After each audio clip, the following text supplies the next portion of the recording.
with cancer diagnoses like leukemia, for example, some of the symptoms are like bruising, fatigue. I started to notice like something was like poking out of my eye. I went to A&E twice, went to the GP, went to Specsavers, all in aid of trying to get some answers. My case was very, very like, they just don't see it. I'm in a book in Croydon actually, because I was a medical mystery. Yeah. Doctor was Googling the symptoms and was like, oh, like you don't really have any bruising.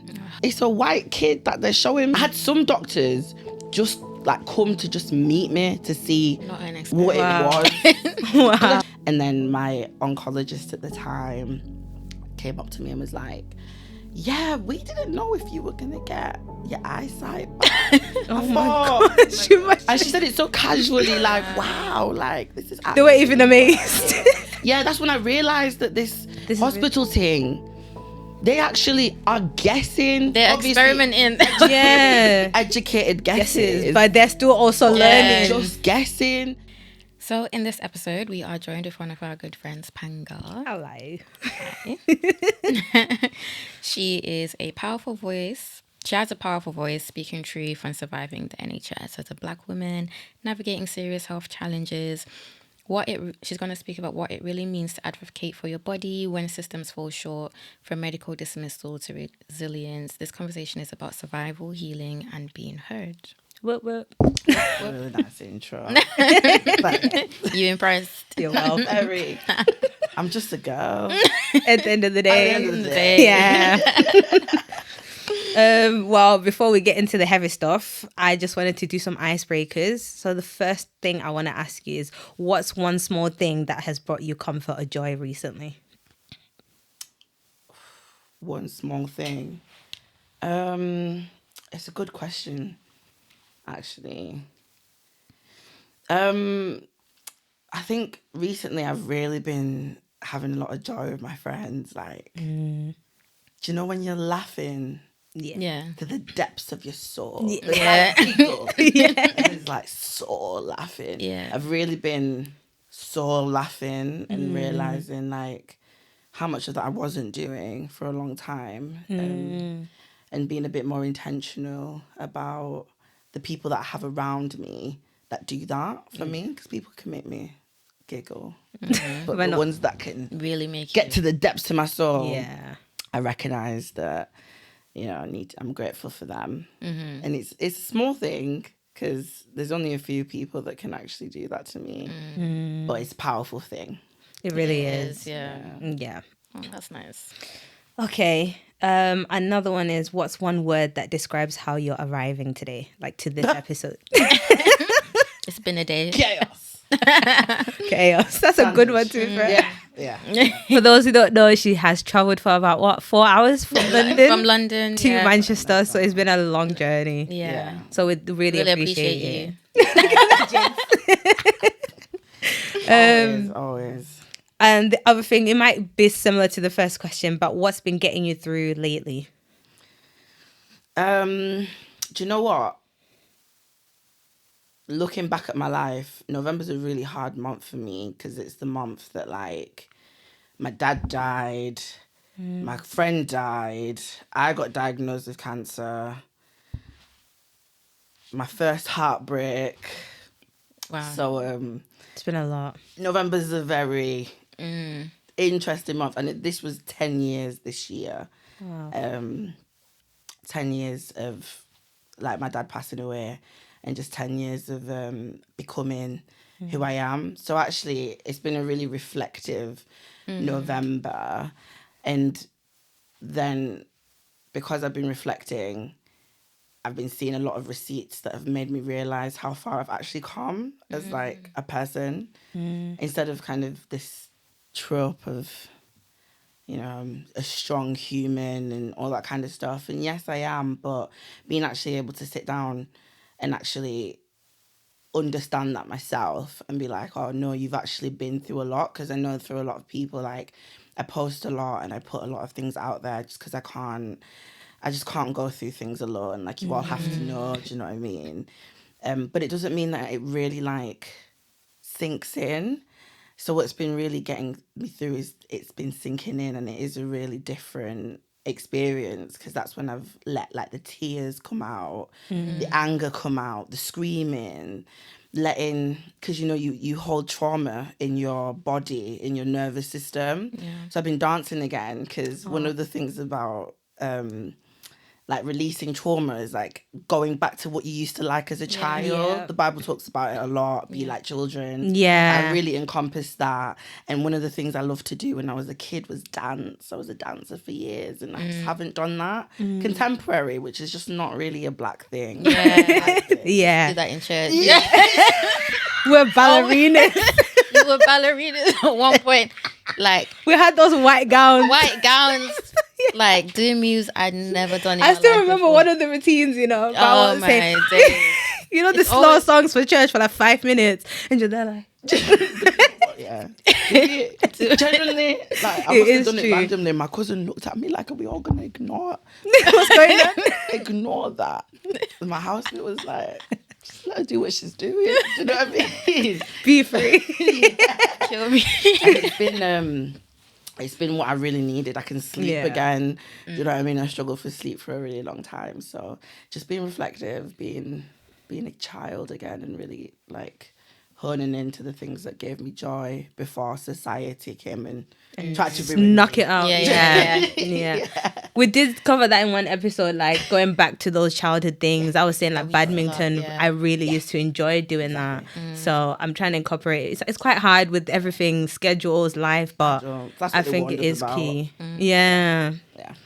So, sorry, big photo cause on that topic. I saw a video. Someone said one day I got put in a bath, given a lunchbox, and my life hasn't been the same. Yeah. I saw that. I saw that. So true. I reacted. I was like, oh, I felt that in my soul. I've been tired since year 9. It's been a long Life time. for real. But yeah, and the last question I'll ask is, what's something people might not expect about you? I'm autistic. It's my special interest now, guys. So I have to tell everybody. Okay. Because it's just not something that people expect about me. I think it's been really interesting kind of talking to people about it. I think like I could speak to you guys and be like, I'm autistic, and you wouldn't look at me like, Yeah. Yeah. what on earth? But actually, when I've spoken to quite a few people and I've said it, I can see this kind of there's still a stigma, not just the autism. I'm autistic and ADHD, which is very specific within itself. I didn't feel like ADHD really encompassed my experience. I didn't feel like autism alone encompassed. But when you put the two together and you look at like makes symptoms sense. and stuff, I said, oh yeah. Yeah.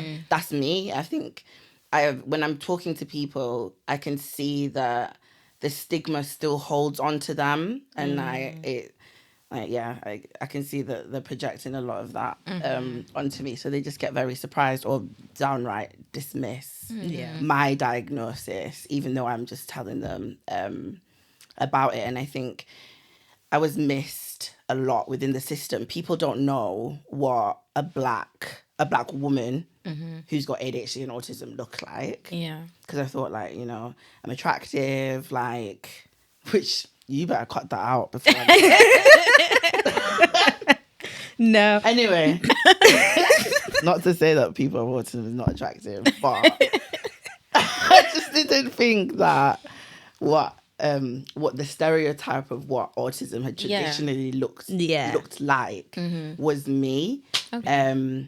And so I think I've been missed a lot of the times. It's a white boy that you think is autistic. But that just isn't, that's just not the case. And it's taken me 27 years to really sit with that diagnosis. And it's been interesting seeing how my acceptance of my autism affects other people. We were discussing this in my lecture as well, where I was like, growing up, what we saw in school is like the white boys get given the medication or they need the help because they're acting out. So, and I was like, I feel like going through school now, again at my age, I'm realizing I have those. Because I was like, I'd like to start and stop things, or I can never focus on the same task all the time. So I'm now like, I did the ADHD, like the quick test, and they were like, you're high. And the funny thing is that most of your friends and the people around you are all the same as well. This is what made me realize like I had it, because me and my friends were all crazy. Do you know what I mean? Like, there's something different about us, if that makes sense. Yeah. It's hereditary as well. So like once you start understanding it yourself, you start looking at your parents and you're like, you start seeing it in them. you're giving the tism. Yeah. Undiagnosed. Yeah. But yeah, no, thank you for that icebreaker. Okay. You got deep, but I think that was really good though. Yeah. 'Cause you got to Okay. get to So know now a bit more. to get do that. into now to get into the episode, Sorry. your cancer journey and your experience with the NHS. So I have a few questions for you.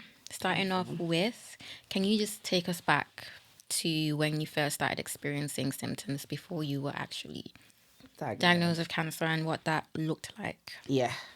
Yeah. So I had been at the gym, gymming. I had PCOS before. I'd been diagnosed with PCOS when I was like 11. So I've had it for a really long time, understanding that I had it.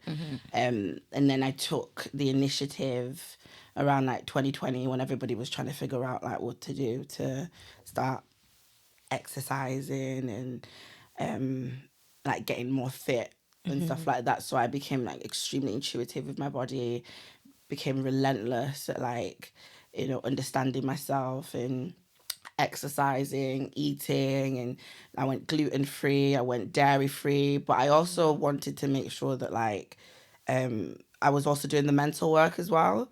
So I've been doing like a good 3 years of like reading books that helped with like my mind as well as like my body, because I'm really big on like mind-body connection and that we're a system and not individual. And then around, I'd say maybe like August, September, I went through a lot like personally. And I thought my tiredness was just burnout because I'd just gone through quite an intense job. I was student union president and welfare and community officer during COVID. Yeah. So it was a really intense kind of time for like a 20... When did I get diagnosed? 24? Was it 24? I don't even know. 22? Anyway, 2022, whatever age I was. It was just intense at the time. So a lot was going on. That's important because with cancer diagnoses like leukemia, for example, some of the symptoms are like bruising, fatigue, all that kind of stuff. So when things were like, when coming to the months when before I got my official diagnosis, I was just extremely tired and I stopped going to the gym consistently. And I thought I'd just been going to the gym too much. It was just a burnout kind of thing. And then at the beginning of November, I started to notice like something was like poking out of my eye. My eye was just poking out a little bit. It wasn't major, but because I was so intuitive, and my dad had passed away from Hodgkin's lymphoma, and we didn't know the signs of cancer before. He had like rapid weight loss, all that kind of stuff. So, and we didn't know. So my mind was always like, oh, something isn't making sense here. Like something's not right. So I called 111 straight away and I was like, something's going on. Obviously 111 couldn't properly assess it.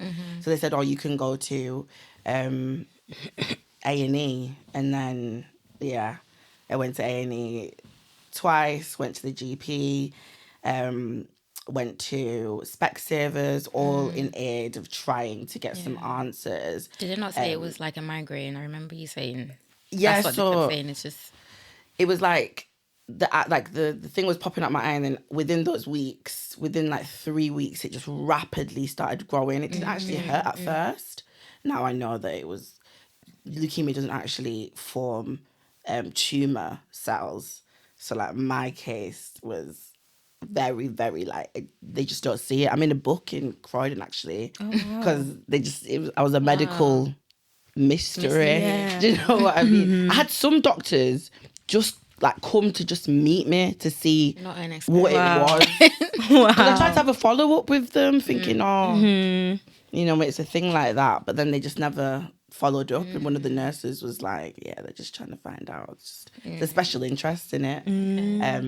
so I didn't know that it was actually a cluster of tumours, because that's not what you would normally see. Hence why a lot of doctors missed it. Now that I'm in the cancer world, I found out that, statistically, most doctors will only ever see maybe 1 or 2 people, especially somewhere like Bradford, where you don't necessarily get these cases every single day. I have a bit of a problem with the case rare because it's still 1 in 2.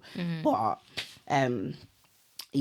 anyway, before I go off on a tangent, I had like a cluster of cells, and then it became extremely painful. I was still working at the time as well, and like working from home, so like my light sensitivity got really bad, and then towards the end it was really, really bad, until they still ignored me anyway. They still, when I went to the doctors the last time, the day before I moved down to London, I was asking for like stronger medication. Like I said, please give me something that's not. I didn't even know about like opioids back then, like fentanyl and morphine. Shout out to Oromorph. Love that. I didn't know about those things back then, but I just wanted some codeine, some concordamol, anything stronger. Something stronger, yeah. But he was looking at me like I was insane, I had to bring in my housemate and my friend at the time, because I was like, nobody's believing me. Like, you guys think I'm just going in there and like not saying anything. And I'm quite articulate, and I've always been quite an articulate person, even in certain circumstances. But nobody was taking me seriously at all. But then they were also making me feel like it wasn't as serious as it was. Oh, sorry, this is triggering. You go in there and feel like you're losing your mind. Insane. Do you know what I mean? I had to bring 2 people in with me because I said, advocate for you. Do you know what I'm saying? So sad. And my friend's a nurse as well, so that's why I brought her into it.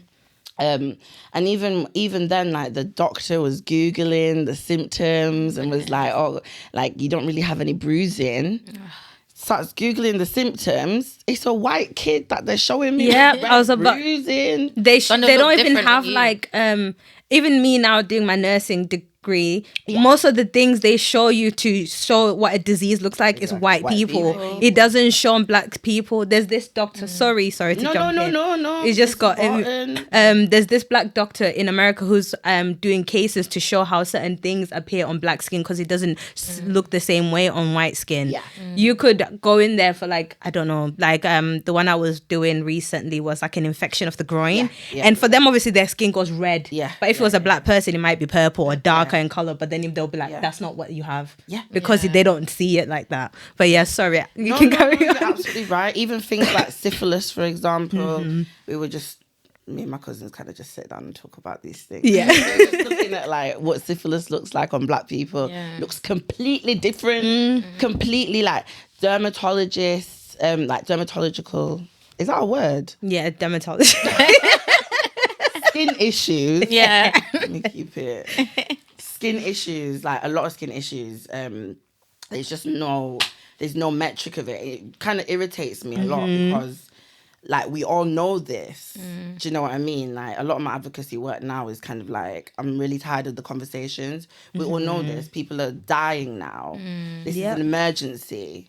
And if we just carry on sitting, talking about it, and not actually put in action, nothing's going to happen. It's like, why are we not putting in more funding for the man in America to come and teach everyone this? Like, he's having to go and do interviews. He's using his platforms like TikTok to advocate for these things. But even then, it's still not getting as much traction because it's not really affecting the paler skin. But because it's affecting... so he was showing like how serious conditions can turn so severe on black skin. Absolutely. Because they don't see it until it's too late. But sorry, you can carry on. So my next question, I think you already answered that. I was going to ask you if you've ever felt unheard or dismissed during the journey, which you answered. So I'm going to ask you a different question. So when you moved to London now, where you actually got your official diagnosis, how was the relationship with the healthcare workers? How did that differ from Bradford? It's a good question. It's a good question because it differed massively for me personally. I found...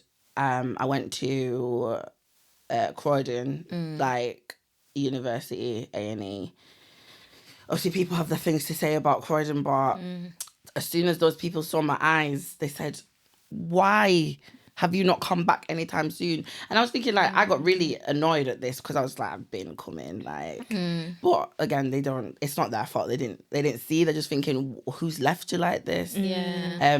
And that was kind of the treatment that I got from absolutely everybody, every practitioner that I met after that was very like attentive. Like I'd explained to them how bad it had got, because it wasn't as if I hadn't, tried to get seen. All they had to do was a blood test or a CT test. That was it.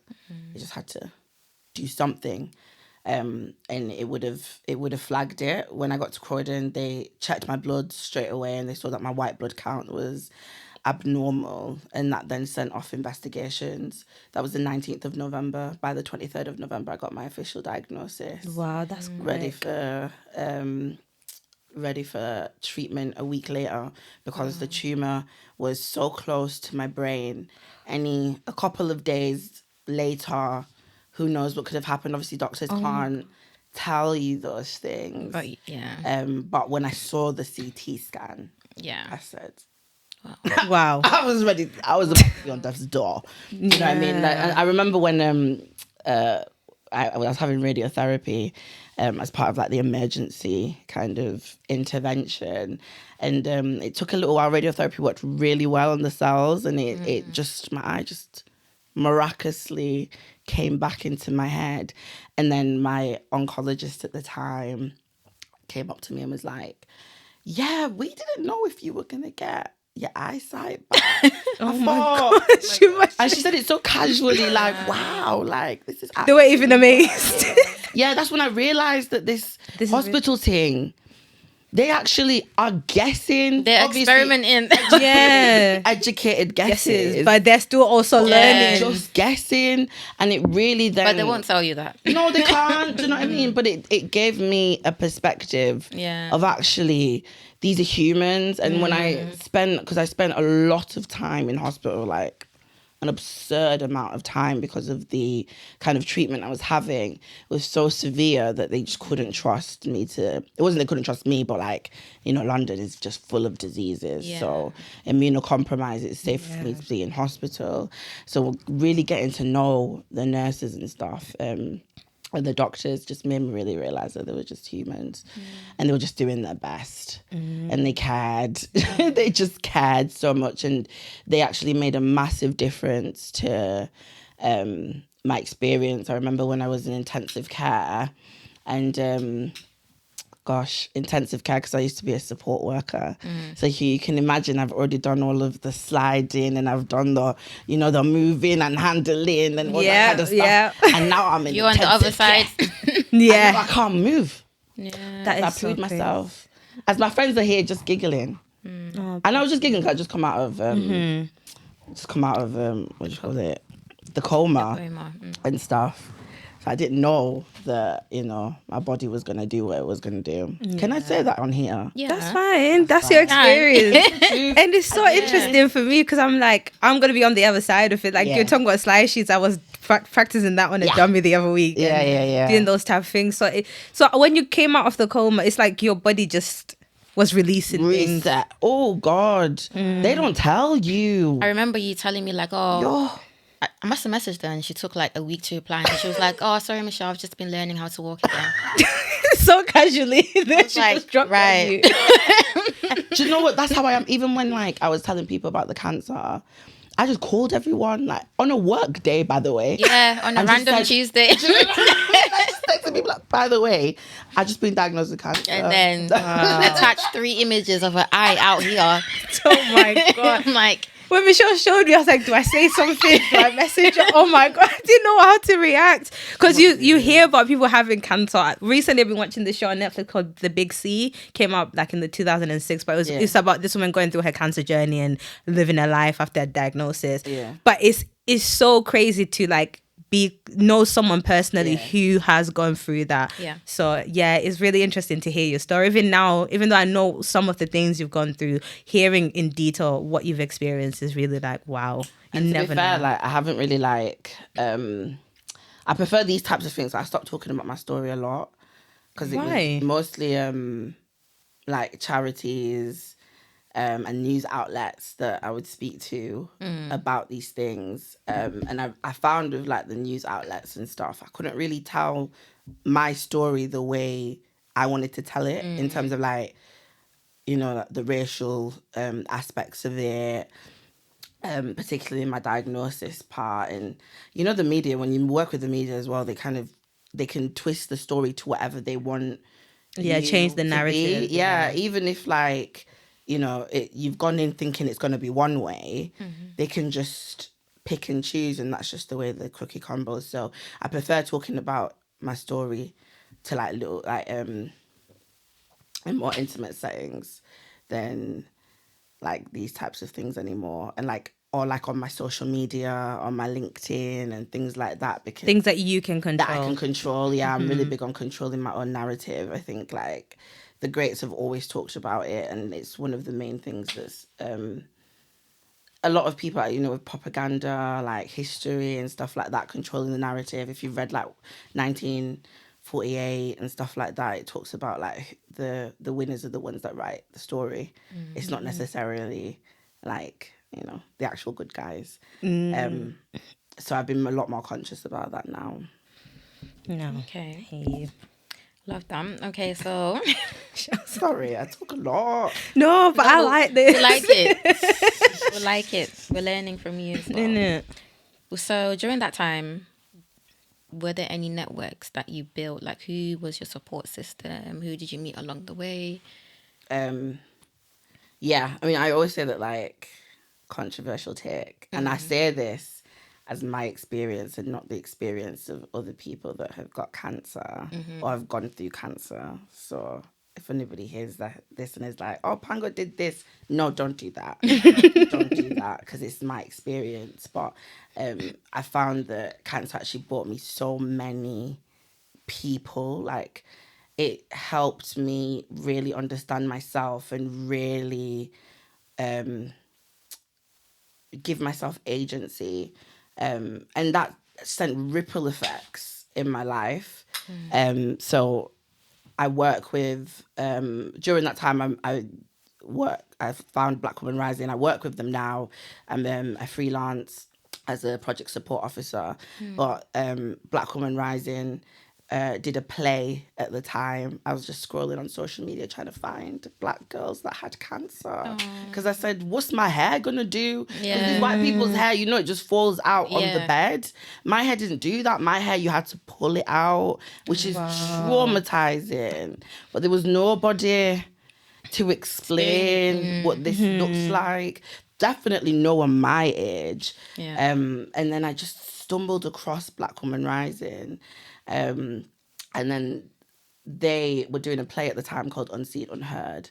And then I went there, and I'd never in my life seen Black women in this kind of context. And I went twice in their first showing in Peckham. And I went once with my friend, and then I went with a load of other friends, because I was like, I can't articulate my experience, but this play can, which has it says a thing about art and how art can really move people when words can't. So like working with Black Women Rising really helped my career, helped me get back into like, you know, work as a whole, because Leanne, the CEO, absolute powerhouse of a woman, got diagnosed with cancer at 30 after, you know, a lot of trauma herself, and then built Black Women Rising because she didn't see anybody. And it's been 6 years. She's raised £1 million since then. And even when she started, she's very open about the difficulty of even getting people to acknowledge Black Women Rising needed to be a thing, the justification from it. But thank God for, I guess, obviously 2020 happened, and there was, you know, a different conversation. Yeah. Political. Yeah. We know what you're A saying. different conversation about race, because all of a sudden we all woke up and found out that Black people needed help. And we've been saying it for years. Yes. No, we don't talk about that bit. It's too loudly. 2020. Yeah. From there, racial equality was fixed. And then, so she managed to like do stuff after that, and Wow. she was a big part of my healing journey, and so was Black Women Rising. The women that I met there was just something about them, but I couldn't relate to other people. I learned so much about not just my own cancer journey, but other people's, women that had been pregnant and had cancer. Wow. Women that had cancer 4, 5, 6 times. You know, there's so many stories. And that really helped me realize that there was a life like beyond cancer. My hospital as well, I was at the Royal Marsden, and because I was diagnosed at 24, before I was trying to go at 24. That was my age, because with cancer, when you get diagnosed, you're put into like young adults between like 16 and 24. Usually like young adults is like 16, but it's a bit different with cancer. So I was put into like a teenage cancer unit thing, which was not like a normal bay.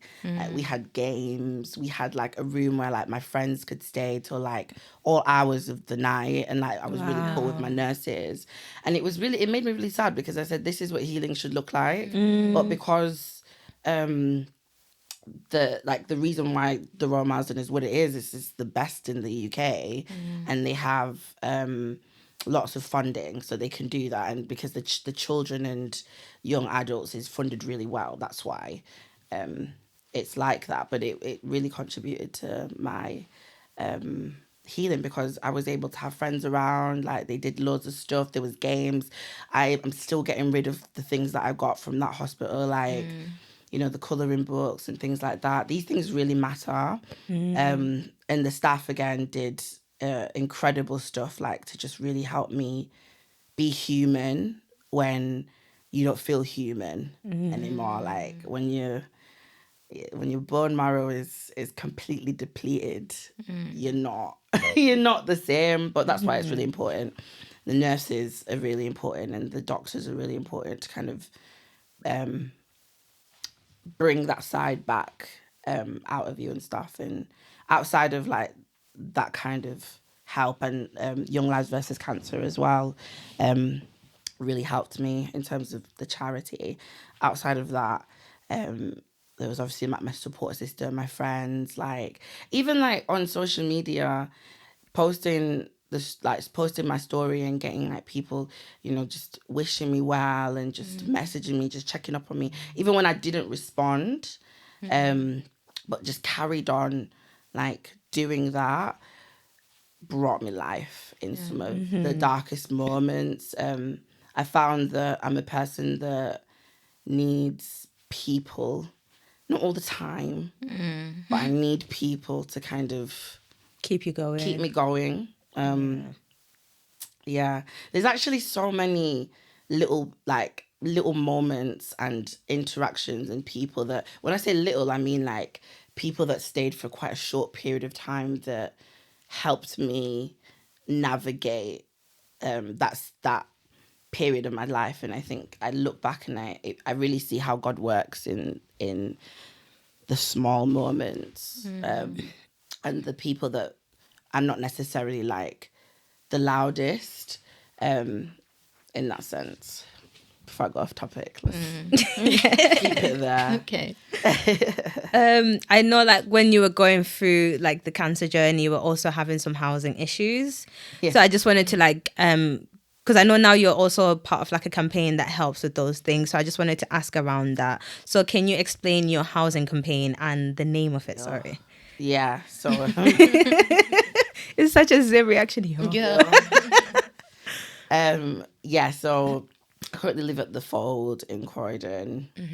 I can say that even though internet safety, because we're getting shut down. It's not going to exist anymore. So whilst I got diagnosed I got put in hospital on the day that I moved down, so I didn't even like really get to enjoy like the first year Moving and out, stuff. yeah. So I moved in properly, I guess 2023, not 2022, but my housemate and stuff had moved in prior to that. We'd already started seeing like issues like hot water and like lift issues and things like that. But we thought, oh, you know, it's little things. And then it was like 2 years of like consistent like hot water issues, mold being found in people's flats, people's roofs were falling.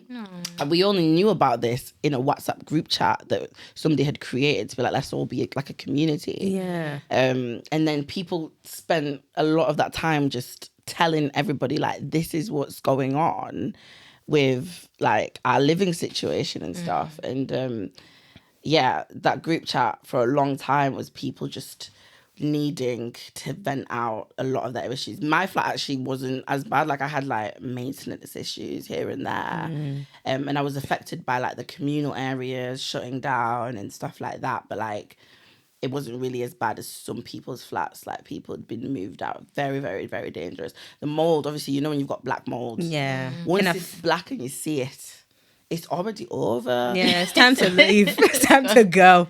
We had they call it category 1 hazards because it's so serious. We had multiple from like there was like it was almost biblical. It was like a big storm came one day in 2023 that mashed up our sky lounge of this really nice sky lounge. It was very beautiful.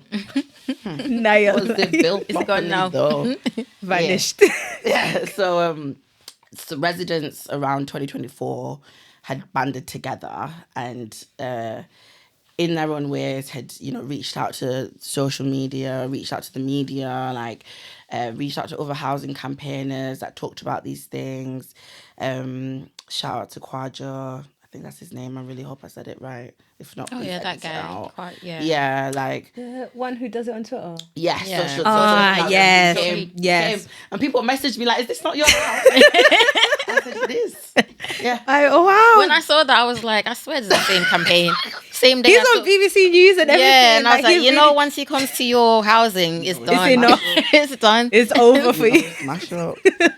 Yeah, man. Thank goodness for him because obviously he documented a lot of these things and residents had like banded together to really do that. Yeah.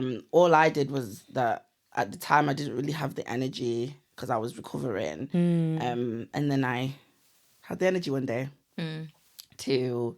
Cause I was like hee hee ha ha, you know what I mean? Like we were laughing about these things, like oh my gosh, like this is a really messy building, and then like weird things started happening. This was this year when I started like realizing that they had stopped letting out to new tenants because I used to speak to the concierge all the time, and then like people would come in to be like, oh, can we look at the flats? And like, we're not renting them out and stuff like that. And then So they didn't. It seemed like they didn't want to rent it out because they knew about the problems. yes, they did. That was the okay. first clue. And then Investigative hunger. yeah, that's how it started. That was my first like, pattern recognition. This is how I found out I was autistic. This whole situation because I said I must be mad. Yeah. To be doing all these things. And then after that, on the group chat, some people were like, oh, we're getting Section 21s because they wanted to renew for another year. And they'd been like hounding us for years, like sign for 3 years, sign for 3 years. And then all of a sudden they were like, actually, no, we're putting everybody on rolling contracts. And a landlord doesn't like a rolling contract because it's not stable for them. Yeah. But a rolling contract would mean that they could just issue you with Eviction an notice. eviction notice and give you Yeah. 2 months. You wouldn't be entitled to any kind of compensation. You wouldn't be entitled to anything, but you'd have to get out irrespective. wow. So it's completely making you unstable. But a lot of people didn't know this. So a lot of the people I was even asking were like people that come from abroad and had come to Croydon for the first time, you know, because Yeah. the UK have decided to do like a purge of other countries once again. can and, you know, bring them all here.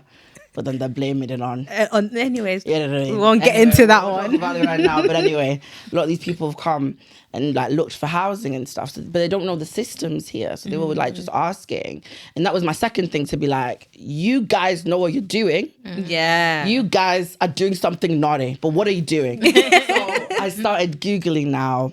I said, who's our landlord? Legal in general.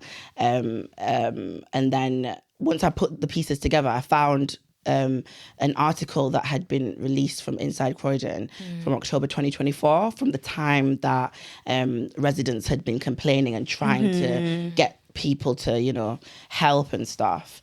And then from that, I said, okay, you guys know. Then I went downstairs and I said to the manager, like, Legal in General know that this building is defected. And then I'd like Googled like some of the technical words that they had used, and it basically meant that there's structural defects. So I said, so no one should have been living in that place, basically.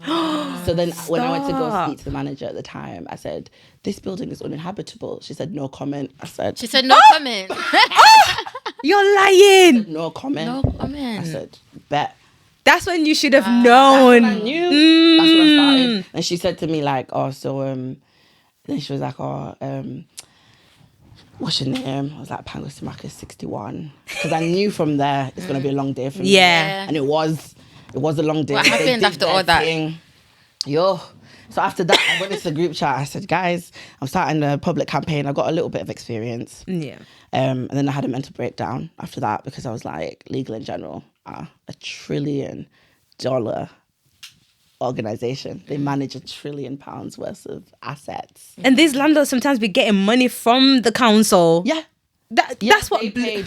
They actually paid Croydon Council 100 million for their regeneration project, which is just gentrification of Croydon, basically. Of course. Yeah, I found they all can't the sort out public the documents, issues. isn't it? It's just people don't know how to look and find this thing out for themselves. And that's what they bank on, the corporations. So that's why they went to Inside Croydon, because people wouldn't go to Inside Croydon and be like, oh, let me find out what's happening with my landlord, and stuff like that. So they were just banking on, you know, people being confused, people being silenced. They had been doing this strategy for a really long time.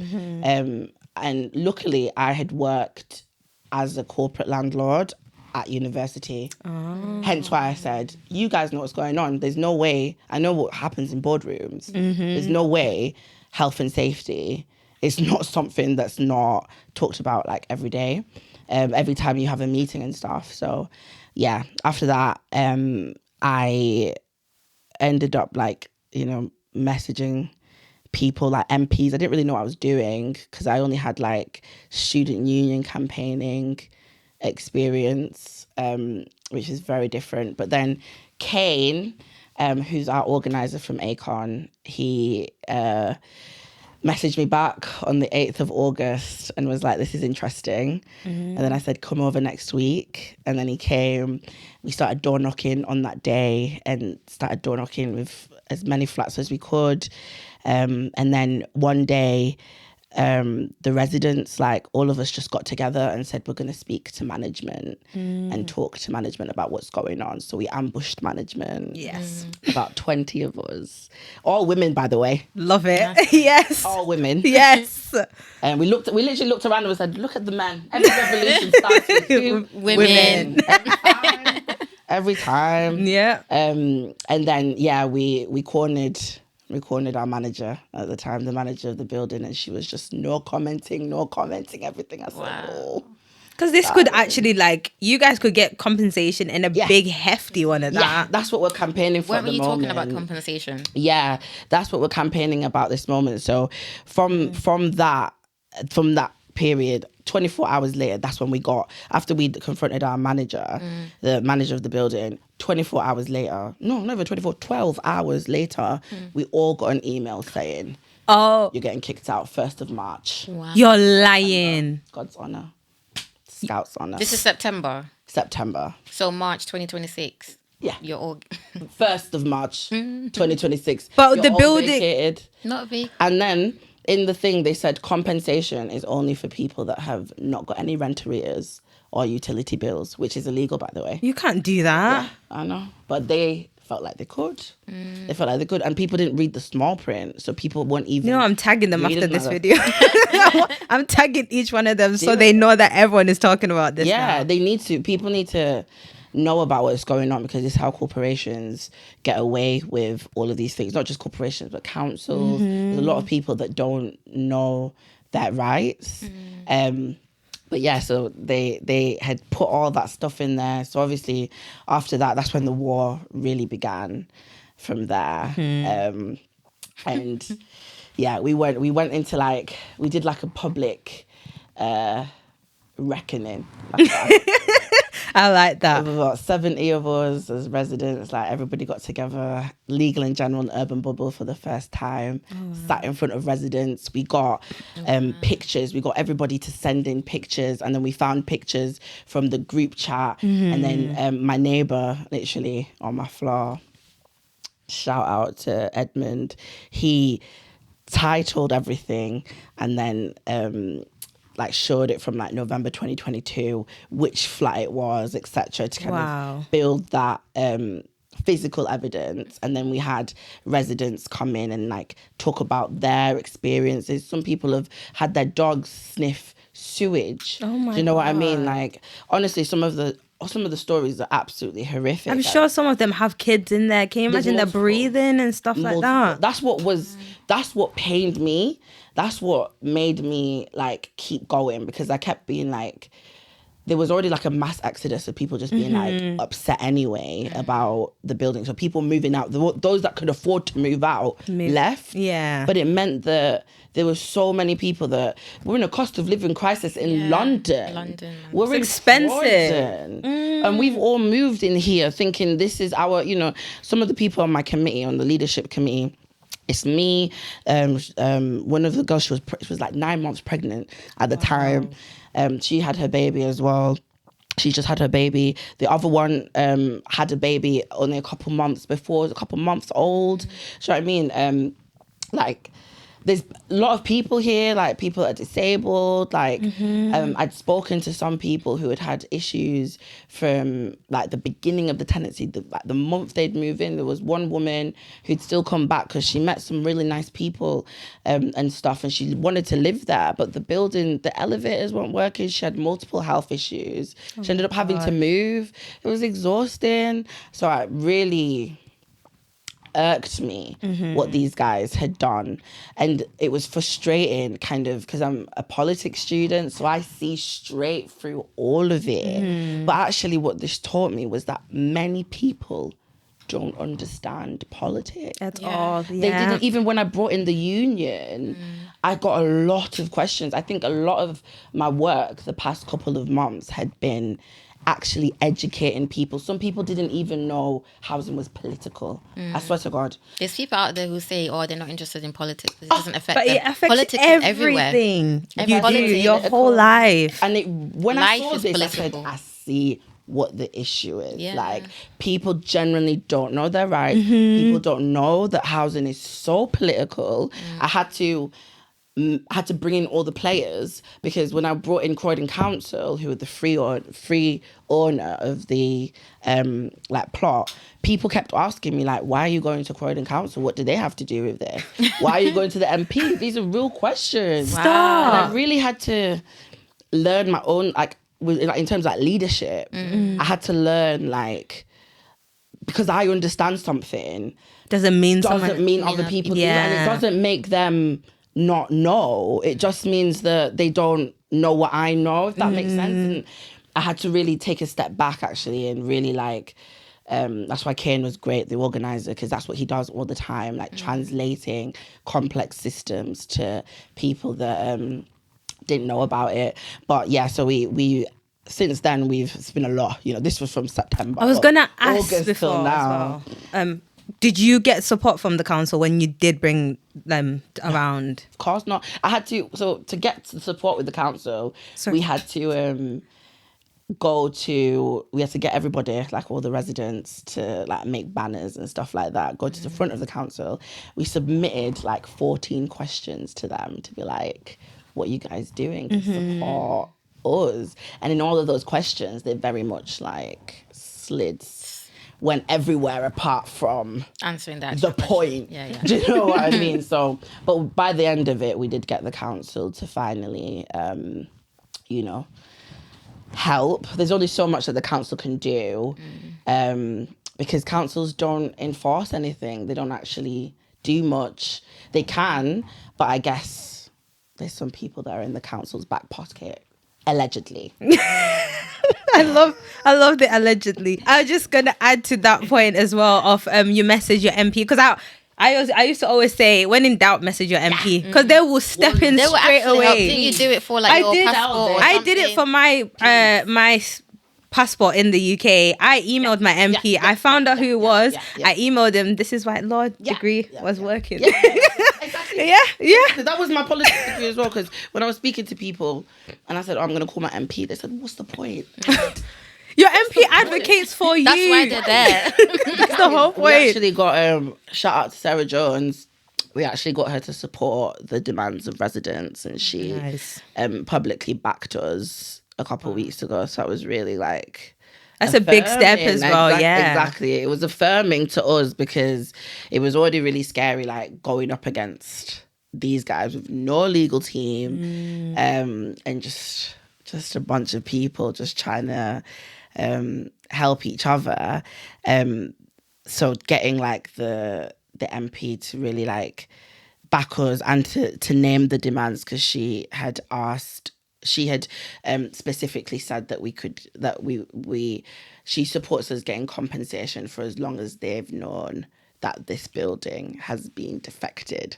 So at this moment in time, that's the part of the negotiations of, we want more compensation. They've given us 4 months, and we've been back and forth about that. They've lowballed naturally. Corporations don't want to pay out directly, and this is completely unprecedented as well. Wow. So we're all just kind of making it up, but that's just the world, isn't it? Like, you learn. We're all just making it up. I got some really good advice once upon a time that like MPs and to make like system changes, you just have to have a bit of audacity, a bit of creativity, because you're just making it all up. But now we're at the second stage of negotiations, and that's the only thing I can say. You're waiting for an outcome at the moment. And I just think the 4 months is a joke, especially to try and find a new place in London. This is what we were arguing about. Because we said that you guys are very far removed to the reality of what this is. 4 months is not going to be enough, and you only could get that compensation after you'd put in your leaving date and stuff like that. And then you'd get the 4 months, and we were like, how are people supposed to leave if you need, 1 month's deposit sometimes, you know what I mean? All that kind of stuff. Like, it just doesn't really make any sense. But yeah, the fight is in. It's not I won't ask anymore, because you did say you can't really discuss it too much because of the negotiation. But it's so intriguing. I love this. We're winning though. That's okay. That's good. We've got the upper hand now. We love that. Yeah. Go on, Mish. Okay. So we're moving on now to a different topic. So you mentioned earlier that you have PCOS. Yeah. So how has that affected your life, physically and emotionally? Both. Obviously, I've been tired since year 9. You know what I mean? Like, since I started my periods, it's all just been long. Like, I had a beard at like 13. I got hair removal cream. I got hair laser before the laser guns were appropriate for black skin. So the damage, scarring here. Luckily, love skincare. Yeah, that had been like the physical stuff, and obviously like irregular periods and things like that. And Emotionally, I had very, very high fatigue all the time. I was just exhausted, hot and sweaty a lot. And my emotions and stuff were just all over the place. I thought it was just hormones, but I've just always been like that. Yeah. Everybody's is different though Yeah. with PCOS. Have you looked at electrolysis? I'm currently doing that. No. Because I have a bit of PCOS. Electrolysis is it's a needle. It's a hot needle. They put it in and they burn the hair follicle at its root. So it's the most permanent hair removal technique, and it doesn't scar. And my nurse did tell me, like, laser is not for black skin. Yeah. Anyone selling you laser to a black skin, they need to have different settings and a different machine. So I would never recommend laser for black people. So yeah, that's really helpful. Electrolysis is the best option for black women if you struggle with that. Yeah. That's interesting. And also, like, I think you had your keyhole surgery for your cyst. Yeah, I'd like I thought it was fibroids, but I didn't know that you can also get keyhole for cysts as well, and endo. I didn't even know that it was all the same surgery, but you get like different holes. So I have 4 holes. Some people might have 5, depends on what the surgery was. But yeah, that was quite intense actually. Shout out to fentanyl. Shouting out the drugs. Yeah. Wow. Make sure that you get the pain relief, because some people get morphine, some people get different things. But straight after the hospital, I was on fentanyl, jumping up and down. I said, "Don't feel nothing." Yo, when the fentanyl ran out, collapsing. I didn't move for a couple of days. It is actually a very invasive surgery. I think you think that keyhole, you think, oh, it's just keyhole. Like one small hole. The recovery time, it was a lot. But yeah, we've come up to the end of our episode. We really enjoyed this conversation. We've learned a lot. Spoken about topics that we don't usually come across as well. So, and I hope you guys find very this insightful. You guys find this educational, and I hope if it touches someone, you guys can learn from her experience. Exactly. Yeah. But yeah. 100%. So yeah, thank you guys for having me. Don't forget to comment, like, subscribe, and share. Thank you.